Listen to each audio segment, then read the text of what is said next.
Hey YouTube, this is Zach. I'm going to do something today I've never done before. This was recommended to me by someone that I trust. You guys are used to seeing me be super analytical and calculated and planning this thing out in advance. I am going to do a reaction video, a real bona fide reaction video. I have no idea what this is. This is high Ren. Here we go.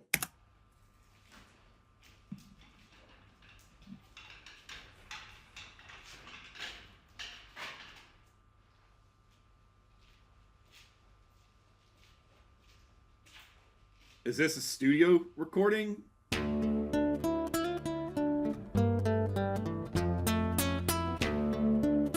guitar is kind of out of tune.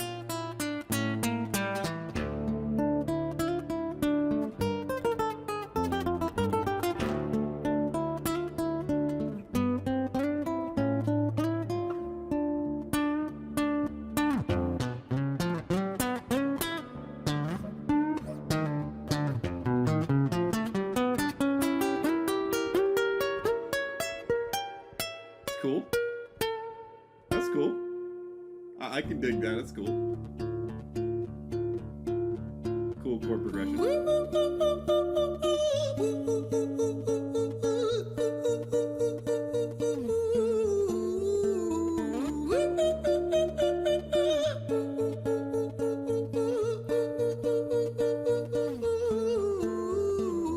Nice control of the head voice. Yeah, I mean, first thought of that little line, like nice control of the head voice.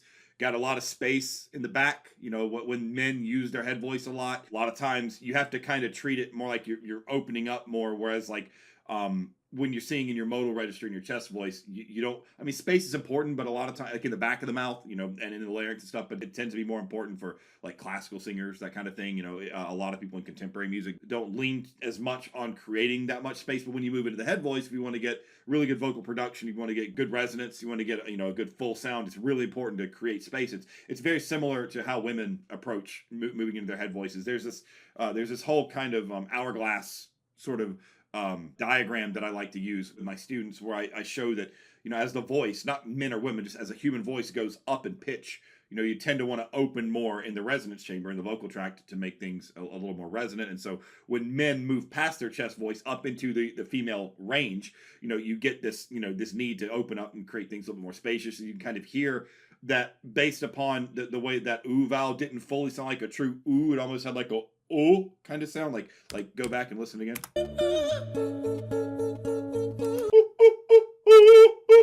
It has more of like a hooty, like rounded sound. That's usually an indicator of opening up, you know, the space in the back, more pharyngeal space, a little bit of larynx opening up, but you know, the pharynx is like the top part of the neck portion of the vocal tract. So you open things up a little bit more. Yeah, he's got great control of the head voice. So I mean, you know, so far so good. I mean.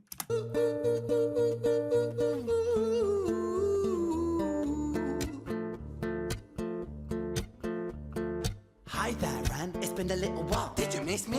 You thought you buried me, didn't you? Risky. Cause I always come back. Deep down, you know that. Deep down, you know I'm always in periphery. Ran, on your pleased to see me. It's been weeks since we spoke, bro. I know you need me. You're the sheep, I'm the shepherd. Not your place to lead me. Not your place to be batting off the hand that feeds me. What is what am I watching? I don't. Is this like a? Is he talking to himself? Like I guess so. Okay, so since this isn't singing, you know, since I'm a voice teacher and I do singing predominantly, I can't really analyze stuff that's not singing. So I guess I should be listening to the words here. So in all honesty, in all fairness, when I listen to music, I don't typically listen to lyrics very much. But it's lyrics are like an afterthought for me, because my mind is always so much on the singing and the singing technique and stuff that I listen to the sound of the voice and the vowels being, you know, performed and things like that, and then I go for the words later. And if the words fit the music and everything, I'll talk about that. But most of the time, my ears are solely focused on the musicality and the vocalization. But since this is kind of spoken, like I guess I'm supposed to be paying attention to the words. I don't know. There's some conversation with someone going on, or himself, or I don't know. I guess I'll have to see. I ran. I've been taking some time to be distant. I've been taking some time to be still. I've been taking some time to be by myself since my therapist told me I'm ill. And I've see. been making some progress lately, and I've learned some new coping skills. So I haven't really needed you much, man. I think we need to just step back and chill. Ren, you sound more insane than I do. You think that those doctors are really there to guide you? Been through this a million times. Your civilian mind is so perfect, you're always being lied to. Okay, take another pill, boy. Drown yourself in the sound of white noise. Follow this 10-step program, rejoice. All your problems will be gone. Done, boy. Nah, mate. This time is different, man. Trust me. I feel like things might be falling into place. Okay. All right. I see where this is going. Wow. This is okay. So first things first, this is way outside of my league. Like, I am absolutely no professional on like mental health issues. So I don't want to say something that's like insensitive or offensive.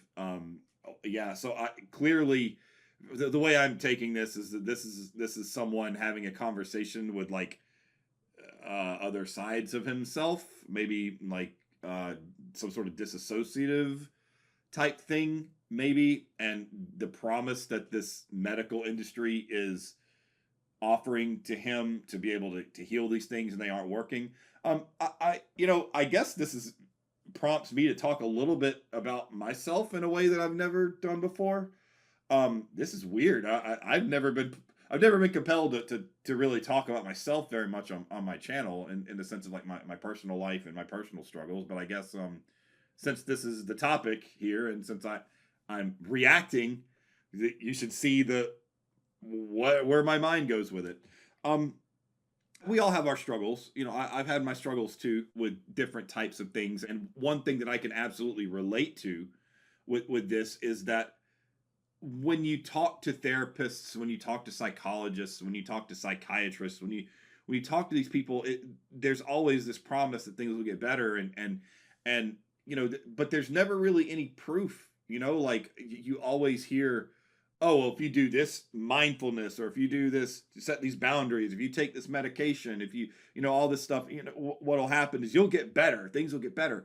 But you also have to put in the work. Like, so it's not like when you, oh my gosh, I can't believe I'm actually giving my world opinions here. And I might make some people mad with this. Who knows? I don't know.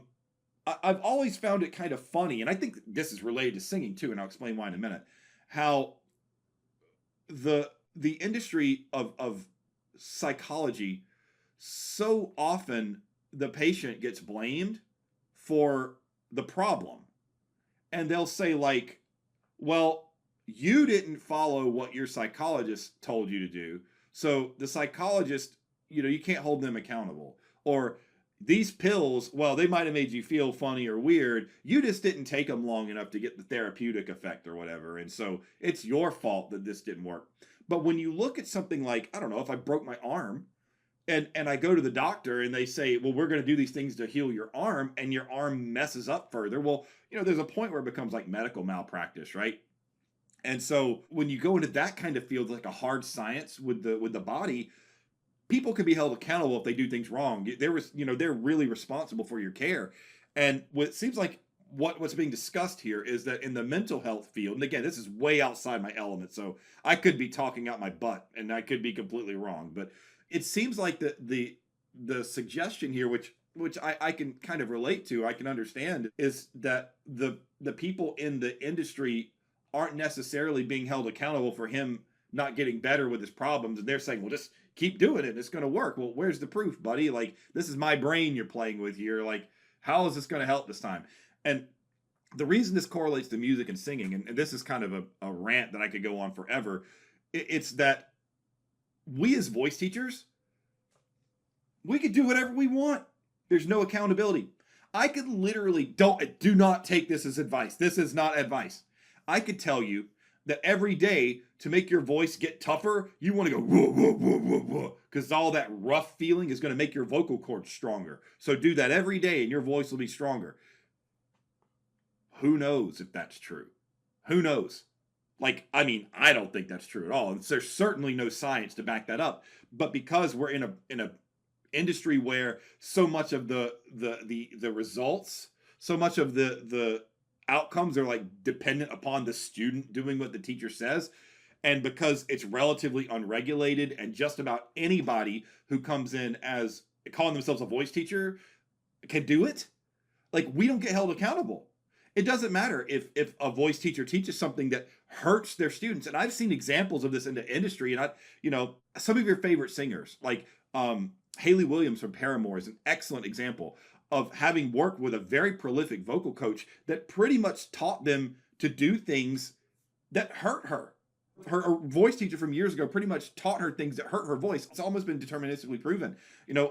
James LaBrie from Dream Theater has gone through years of cycling through voice teachers who made his voice worse, made things worse on him. He's finally found someone now who's helping him. But this is because we're in an industry where, like, hey, you guys are watching me on YouTube. Who knows how many views this video is going to get? But because the amount of views that it gets it's going to make me look credible. So people that make videos that get millions of views look more credible, even if they're not, and we're not regulated. So we can tell people anything that we want. And then if things go wrong, if the education doesn't help the student, oh, well, the student wasn't doing it the right way. It's not on me, because I'm not held accountable. And going back to this, I think that there's a parallel here that in these particular types of industries, and where our job is to help people. And I mean, I'm not a doctor, but I'm a voice teacher, and I'm supposed to be helping people develop their voices.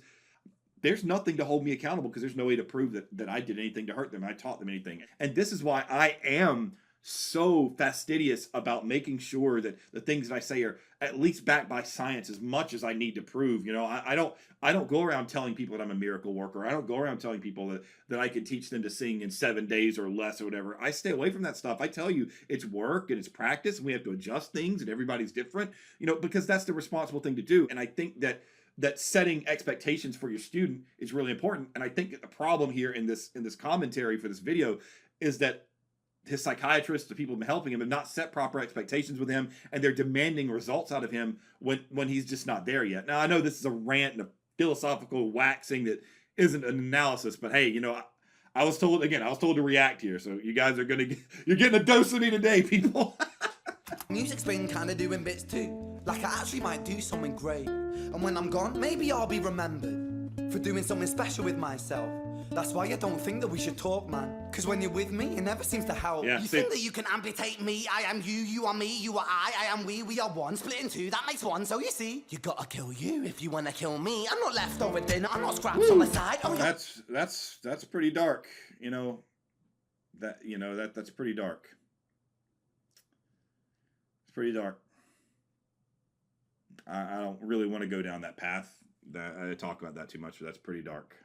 Music is thriving, delusional guy. Where's your top 10 hit? Where's your interview with Oprah? Wow, your Grammys ran nowhere. Yeah, but my music's not commercial like that. I never chase numbers, statistics, or stats. I never write hooks for the radio. They never even play me, so why would I concern myself? I can relate to that. I mean, like, this is the first time that you all watching this are seeing the first time that I have ever made a video based on someone else's recommendation that steps outside of my musical framework and my teaching framework, because they told me that they thought that this is something that might break me out of my shell a little bit and get some more people watching my content. It's the first time ever. I've always stuck to my principles, and I've said, why do I care about viewership?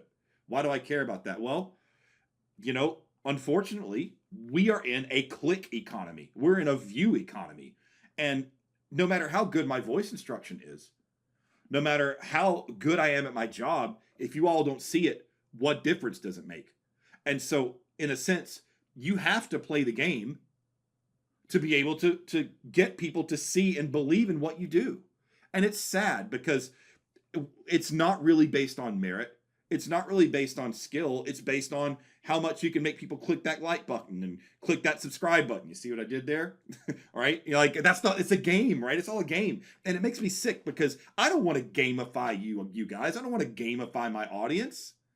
I don't want you to gamify me. I want to teach. I want to share my education and my knowledge and the things that I love and that I'm passionate about. I want to share that with you. I want you to experience that with me. I want you to learn to critically listen and analyze singers and see things musically the way that I do, because I feel like my education that I got from incredible people is very rich, and it's enriched my ability to appreciate and understand singers But that means that I have to be true to myself in that sense.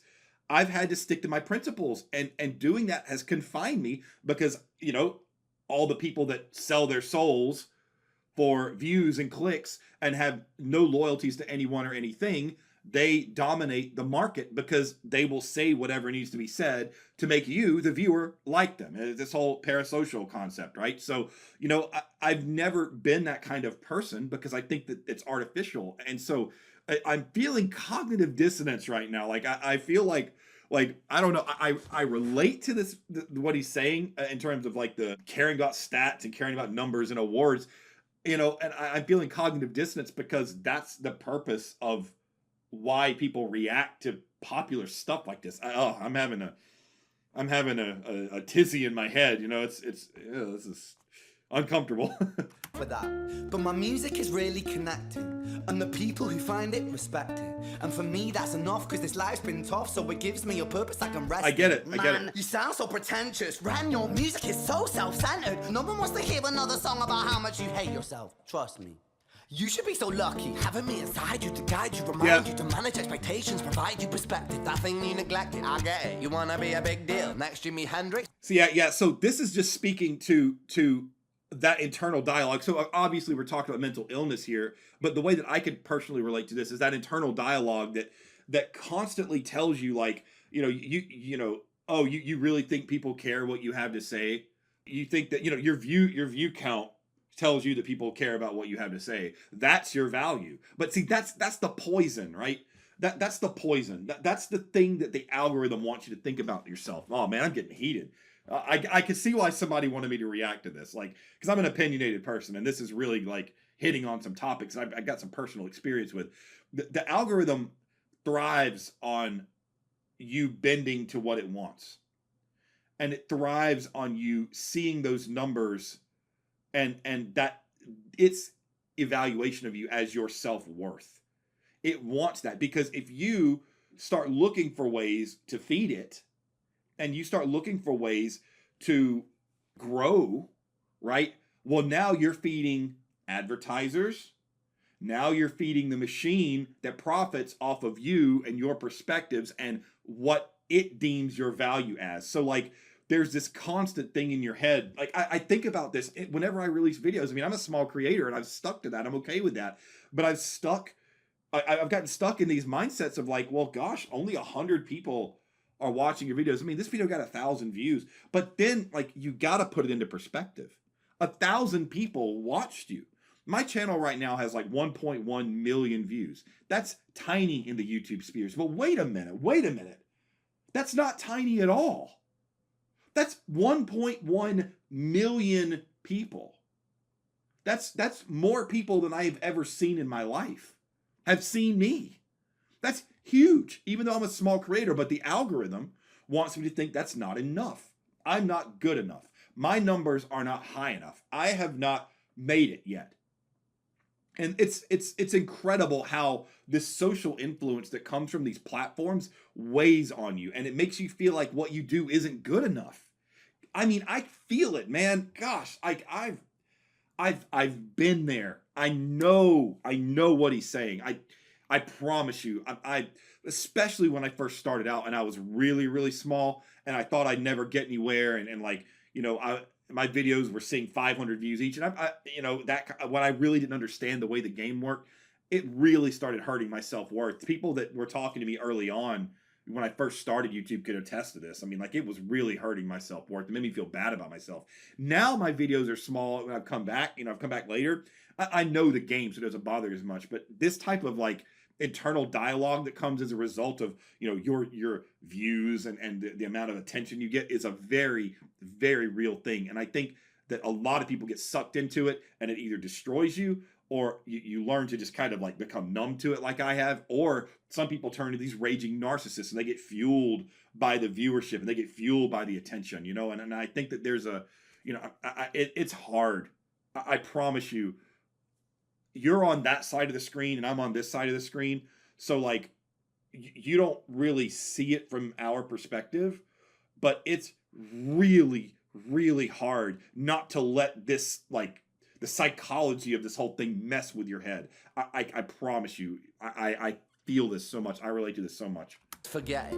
Man, it's not like that. Man, it's just like that. I'm inside you, you twat. No, it's not, man. You're wrong. When I write, I belong. Let me break the fourth wall by acknowledging this song. Ren sits down, has a stroke of genius. He wants to write a song that was not done previous. A battle with the subconscious. Eminem did it. Yeah. Played on guitar. Plan B did it. Man, you're not original. You criminal rip-off artist. The pinnacle of your success is stealing other people's material. Ren, mate, we've heard it all before. She sells seashells on the seashore.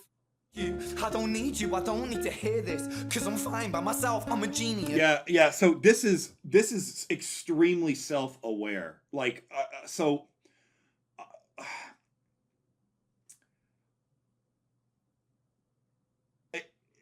man, all right, so I've thought about this myself, too. What do I contribute to the world of music? What am I contributing right now? Right now, I mean, I'm not talking about singing at all. At all. This has nothing to do with singing. But, so what am I contributing? This guy wrote this, he wrote this poem, this rap, whatever you want to call it. You know, he wrote the guitar. I didn't do anything. I did nothing. I'm breaking the fourth wall right now by sharing these inner thoughts with you all. Like, you know, that kind of alludes back to what he's saying in the song. What have I done? Well, I'm taking this guy's content and sharing perspective on it. Who cares? Who cares what I have to say about it? Who cares? You know what I mean? Like, I'm one dude sitting in his apartment talking about a song that someone wrote. Who cares? You know, what am I creating, right? But then you have to think about on the other side, well, you might be helping someone cope with their own problems. You might be helping someone understand something about themselves. There might be another creator out there that's experiencing the same things that I am, and maybe you're helping them realize that they're not alone. They feel connected with someone because of it. It's this weird, like almost Jungian collective unconscious thing where like I'm speaking out into the void. Like I think about it 100 years ago. If somebody walked into this room and 100 years ago, they think I'm crazy because I'm talking to no one, right? But I'm also talking to everyone. Like, it's the weirdest thing. And it's so hard to find your space in that. Like, what am I? Like, who am I? How am I relevant? Is what I'm saying, does it have any worth? Does it have any value at all? These are very real struggles, even for small content creators like me. You know, I saw a YouTube video from a guy way before I had a YouTube channel, way before, like 15 years ago. And he was like a talking head, a political talking head. I don't watch him anymore, but he said something that I'll never forget. He said, everyone in front of a camera, everyone who puts themselves in front of a camera is a little bit of a narcissist, no matter what. And that stuck with me. And back then, before I even thought about having a YouTube channel, and again, anyone who knows this channel is a total accident. I did not intend to have a YouTube channel when I made my first video. It's a whole story. You can find it elsewhere. But, you know, he said, everyone who sits in front of a camera like this is a little bit of a narcissist. And I thought to myself, like, if I ever did make a YouTube channel, if I ever did this, I would not be a narcissist. I would not make it all about me. But then, here's the thing. I think to myself, when I'm making these videos, I'm helping people. I'm teaching people. You know, I'm giving people something they haven't heard before. I'm giving people with perspective. I am. Me, I. So is this relationship, is this viewer to creator relationship, is this narcissism? Is my ability to speak to no one, but speak to everyone and feel like what I have to say worth something, is this just me exhibiting traits of narcissism? Am I doing this for my own validation? Am I doing this for myself? Am I really doing this for you? You know, I want to believe that I am, but because I'm in this room talking to the nether, talking to a microphone, talking to a camera, it's all about me. I'm talking to myself. It's I, me. And I think that all people who create something that goes out into the world struggle with this. There are some lyrics that I wrote for Martin Miller's album, Maze of My Mind. And the song is called Left Inside. And when I was tasked with writing those lyrics, it was the first time I'd been tasked with writing lyrics. It's my first song. And I had no idea what to write about, and I was terrified. I was thinking, like, how much of myself is it okay to expose to the world? How much is it okay to talk about myself? How much is it okay to let people see my flaws? My lyrics are gonna suck. The album is gonna be great. The singing, Martin's gonna crush it with his singing. I'm gonna screw it up with these lyrics. These lyrics are gonna be terrible. So I wrote about it.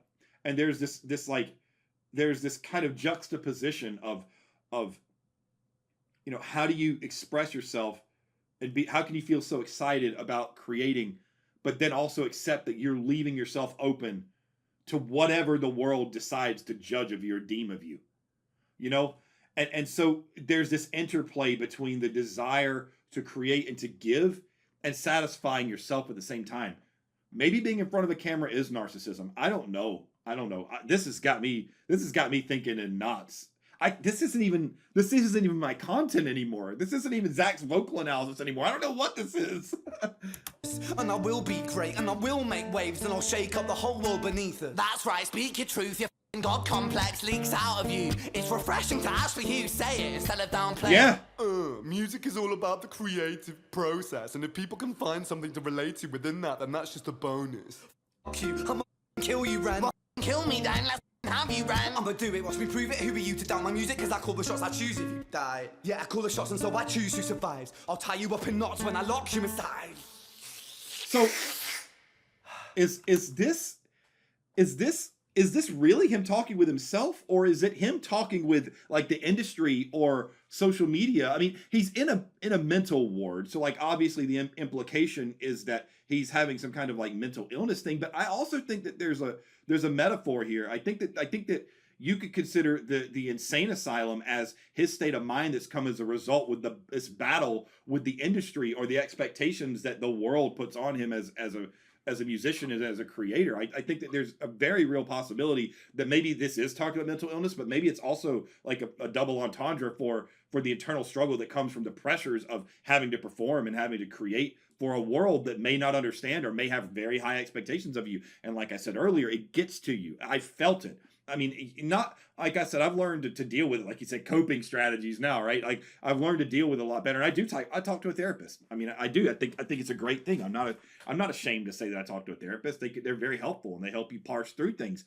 But I think that this world, this creator world, even on the small scale, will drive you crazy if you let it.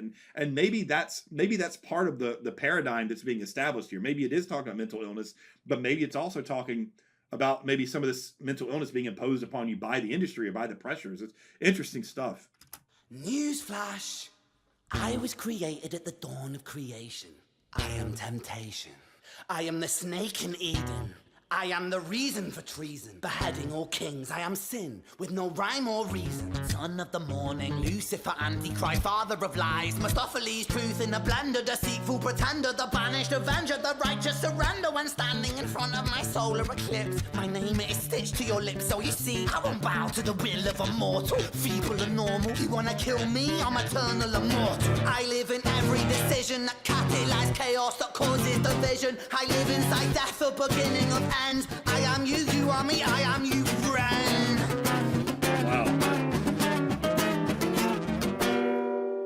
Wow. Okay, so there,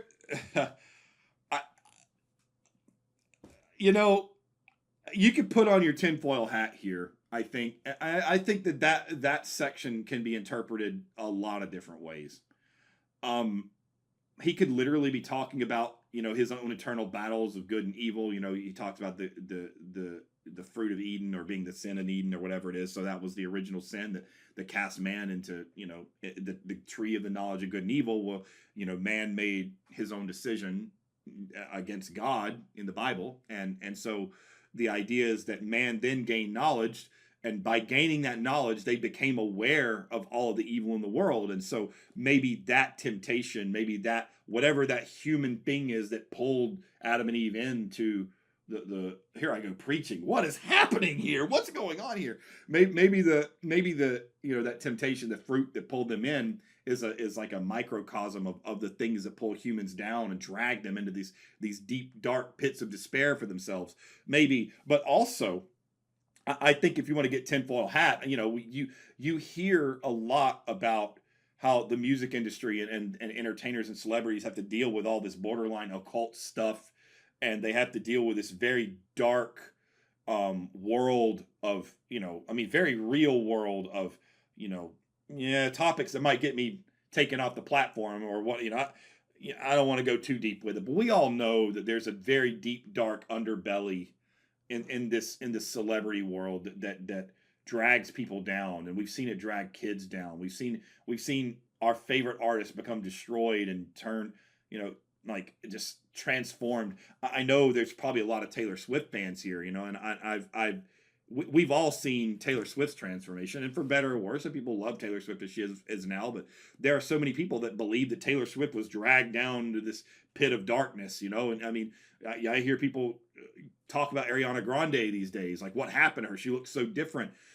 and so I think that this is talking about there being a very real, you know, element of self-destruction that occurs as people grow in this industry. And it's just such a powerful message that creating, the art of creating is almost the art of destruction. It's become the art of destruction in the world as well. I find it really interesting that from a musical perspective, this whole sequence, when in the guitar, it's ascending, going up, up. He's up the neck, chromatic scale, up, up, up, up, up. And it kind of creates this building tension and this thing. You can only go so high in music before it has to come back down, right? So maybe there's this dichotomy of this darkness builds you, makes you feel like you're growing and growing, getting bigger until maybe it all just collapses and comes crashing down and you're back to where you started.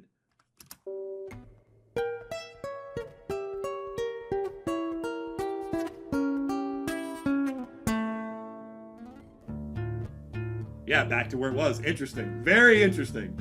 Very interesting. Man, I've been taking some time to be distant. I've been taking some time to be still. I've been taking some time to be by myself, and I've spent half my life ill. But just as sure as the tide starts turning, just as sure as the night has dawned, just as sure as the rainfall soon runs dry when you stand in an eye of a storm. I was made to be tested and twisted. I was made to be broken and beat. I was made by his hand, it's all part of his plan that I stand on my own 2 feet. And you know me, my will is eternal. And you know me, you've met me before. Face to face with a beast, I will rise from the east and I'll settle on the ocean floor. And I go by many names also. Some people know me as hope. Some people know me as the voice that you hear when you loosen the noose on the rope. And you know how I know that I'll prosper? 'Cause I stand here beside you today. I have stood in the flames that cremated my brain, and I didn't once flinch or shake. So cower at the man I've become when I sing from the top of my lungs. That I won't retire, I'll stand in your fire, inspired by me to be strong. Okay. Wow, that was a lot. I don't even know where to start. Okay, so I have always been someone, I'm trying to relate to this, right? And I mean, I'm not even thinking about the singing anymore. I don't even think that this is a vocal analysis video, because I mean, I could go all day about his singing right there and elements of his technique, but I just don't think that's the point of this. We all find our way, our own ways to fight our demons. And,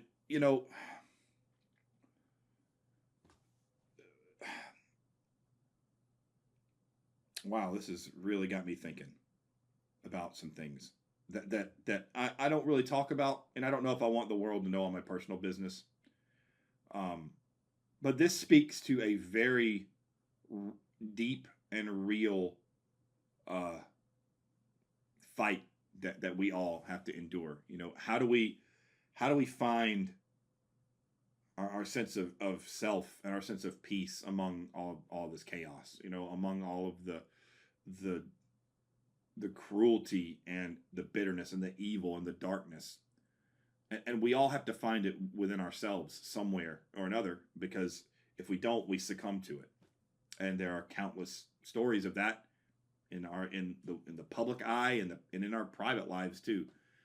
And recently, I experienced a very powerful conviction, and it's been part of what brought me back to content. And you guys don't all know my story, so a lot of you are probably new. So there's plenty of other videos where I've talked about my history in my past with YouTube, and I took a big long break because it almost tore me apart, and I swore off getting back into teaching singing. I took a big long hiatus. I took a long break from YouTube. I was just over it, and I tried all sorts of ventures. And I tried all sorts of different paths and different things to try to find some purpose. And, I was battling with internal demons the whole time because I was, really stuck. Because the thing that I loved, that I grew up loving, the thing that was always the best to me, music. It's been there since I was this big. And that was my first love, my true love. And it's always been there for me. And I felt betrayed by it because of the world that I entered when I started creating content. I felt like the internet hurt me so badly before. It broke my resolve. And I stopped. But I had a conviction. Thanks to a lot of things, but really thanks to a couple of friends of mine who stood by me and who had my back and were there and let me talk to them and rest a lot of my concerns onto them. And through that, I had an incredible epiphany. A lot of my doubts were validated and my fears were lifted and quelled, and I had a major conviction. And maybe one day I'll talk about this more in depth, but through that, I have found since then that I have something to offer to the world. And irrespective of all these conflicts of, am I a narcissist? Am I doing this for myself? Am I doing this for the people? Maybe I'm doing this for something greater than that. Maybe there's something bigger than me. Maybe there's something bigger than all of us. And maybe that something is my reason. And maybe that something gives me everything that I need to be able to stand up like he did and to offer the gifts that I have to the world. And it isn't narcissistic to look at yourself. You too. Look at yourself and say, I have gifts and I have talents and I have things that the world deserves to see and the world deserves to hear. What good is it keeping it inside? You're the only one that gets to revel in it. And that conviction, it brought me back, and I'm here. And since I came back, it's been all positive. I wouldn't be making this video right now had this positive thing not happened. And had I not experienced so much positivity as a result of this conviction that I had. That's a story for another day, but I get it. This is such a nuanced, layered, multifaceted piece of poetry and art. And you all know that watch my content. I never talk about rap. I never talk about spoken word because I'm a singing teacher. This is, this isn't about singing technique. This isn't about me teaching you how to phonate. This is about finding your place in the world.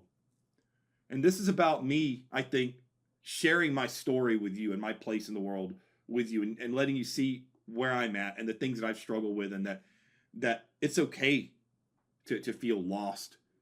And it's okay to feel uncertain. And it's okay to not know where you're supposed to be and not know where you're supposed to go, but fight through it and keep going and trust in the people around you, the people who love you, the people who've shown that they're there for you. Trust in them, and you'll get through it, and you will come out the other side better. And the knowledge and the understanding and the conviction will come. Anyway. And when I am gone, I will rise in the music that I left behind. Ferocious, persistent, immortal like you, we're a climate different side. That makes me think of one of my favorite pieces. Bright is the ring of words when the right man rings them. Fair the fall of songs when the singer sings them. Still they are caroled and said, on wings they are carried.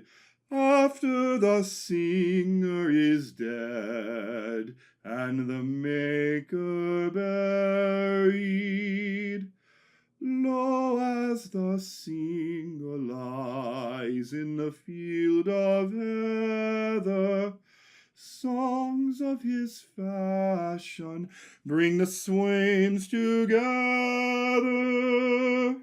And when the west is red with the sunset embers, the lover lingers and sings,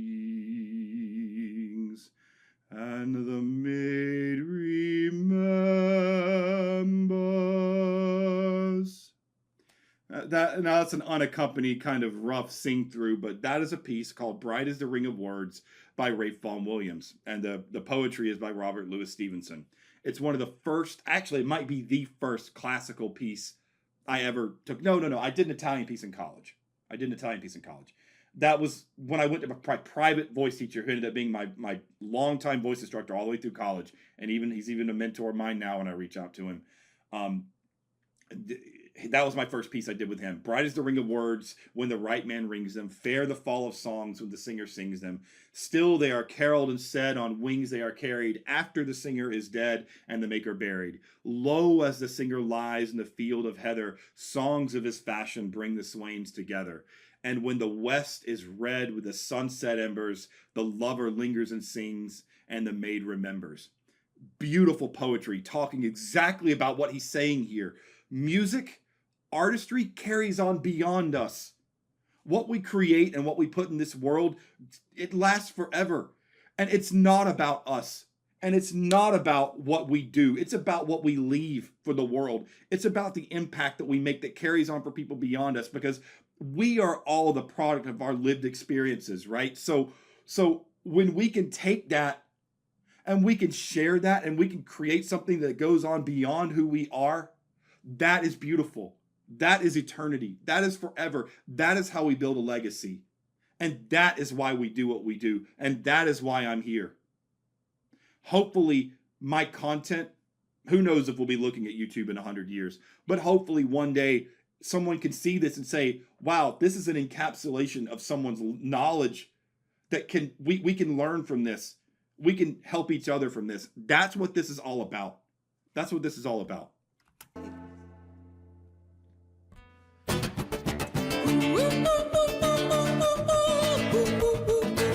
Back to the head voice. Comes full circle.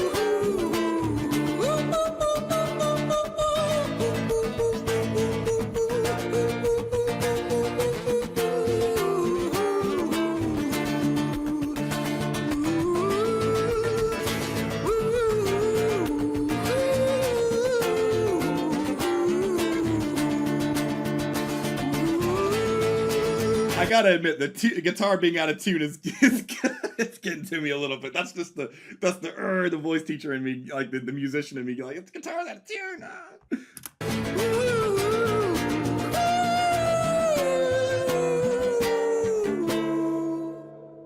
Yeah, nice control of the head voice. I mean, the whole thing is, that's all your falsetto, M2 register. You got 4 registers, technically. M0 is like your fry down here. And then you got your M1, which is your modal register. M2 is your head voice, falsetto, all that kind of stuff. And then M3 is the whistle.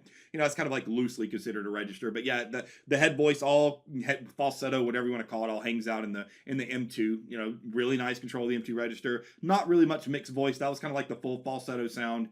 Yeah, really nice, open, spacious, part in the back of the mouth. See, I still got the voice teacher in me if I wanted, but this song just hasn't really called for it very much.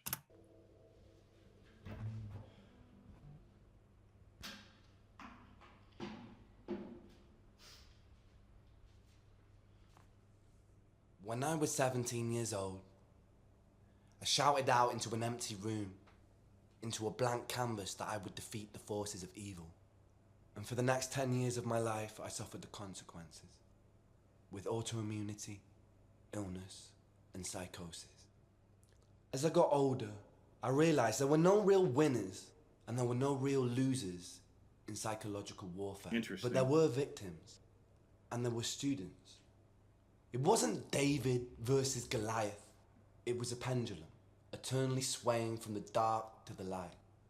I get it. And the more intensely that the light shone, the darker the shadow it cast. Yeah. So that's, I think that's part of the reason for the structure of this song, where, you know, there's this, you know, if you, it's gonna be weird watching this back because I don't even remember what I said. Like, I don't know how long this video is. I have no idea at all. But it's gonna be like, you probably go back and see that there's been this like back and forth to be talking about these internal conflicts, because that's kind of the journey that this song takes you on. And I see how, you know, I guess he's clearly dealing with mental illness. He makes that clear here. I wasn't so sure, you know, but it's obvious based upon his little, you know, monologue here that he's dealt with mental illness. And so, you know, maybe that for him has been this personification of the good and the evil in his mind, you know, and it's this back and forth. And so he sees these sides of himself more clearly based on what side he's experiencing. And, you know, I've never really dealt with that on a psychological or, you know, mental illness level. I've never really experienced that. But I have certainly faced those demons. I've certainly faced the dark and the light and had to grapple with seeing both sides and deciding which side is more powerful, which side I want to be a part of. And I think that's a very human thing, regardless of if you're dealing with mental illness or not. I think everyone deals with that. It was never really a battle for me to win. It was an eternal dance. Yeah. And like a dance, the more rigid I became, the harder it got. Yeah, so that... The more I cursed my clumsy footsteps. I think that statement of, you know, the harder you clench or whatever his word was, what did he say? The more rigid I became, the harder the dance got. I think that is such an incredibly well said concept, because the more dogmatic we are and the more we stand, you know, firm in what we say and like say that this is right, this is how it's going to be, there are no other ways to do it, the more difficult it's going to be when our values and our thoughts and our opinions and our worldviews and everything are tested, because they're constantly going to be tested, right? And I think to really be able to adapt to the world and to be able to find your place, you've got to believe in your convictions, be strong in your convictions, but open yourself to things that run contrary to what you say and what you do and what you think. I think that's the only way to do it. I mean, I really do. The more rigid I became, the harder it got. The more I cursed my clumsy footsteps, the more I struggled. So I got older, and I learned to relax. Yep. And I learned to soften. Yeah, exactly. And that dance got easy. You can't be so rigid. It's good to have convictions, and it's good to be strong in your ideas, but you also have to be willing to listen. You have to listen, and you have to be willing to take other perspectives that may not completely align with your own, and you may never fully align with them, but you have to say, there is something here, or this system would not exist. This value system would not exist. Now, I don't want to be too rigid about that either, because there are some ways of living and some ways of being and some things that are just unacceptable in society. Like, I'm obviously never going to say it's okay to off someone. Like, you know, it's okay just to off someone. There's a perspective in this world where you can just off someone for no reason, like, you know, completely on, you know, cold blood. Like, I'm never going to say that's okay. So there are extremes here but within the middle of those extremes, I think it's really important to let our minds be open to other ideas and to be flexible about things. It is this eternal dance that separates human beings from angels, from demons. Yeah, the polarization. From gods. Yeah. And I must not forget, we must not forget that we are human beings.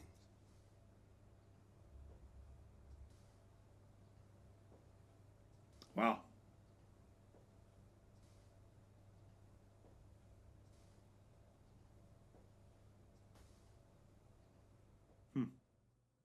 That's it, huh? Wow.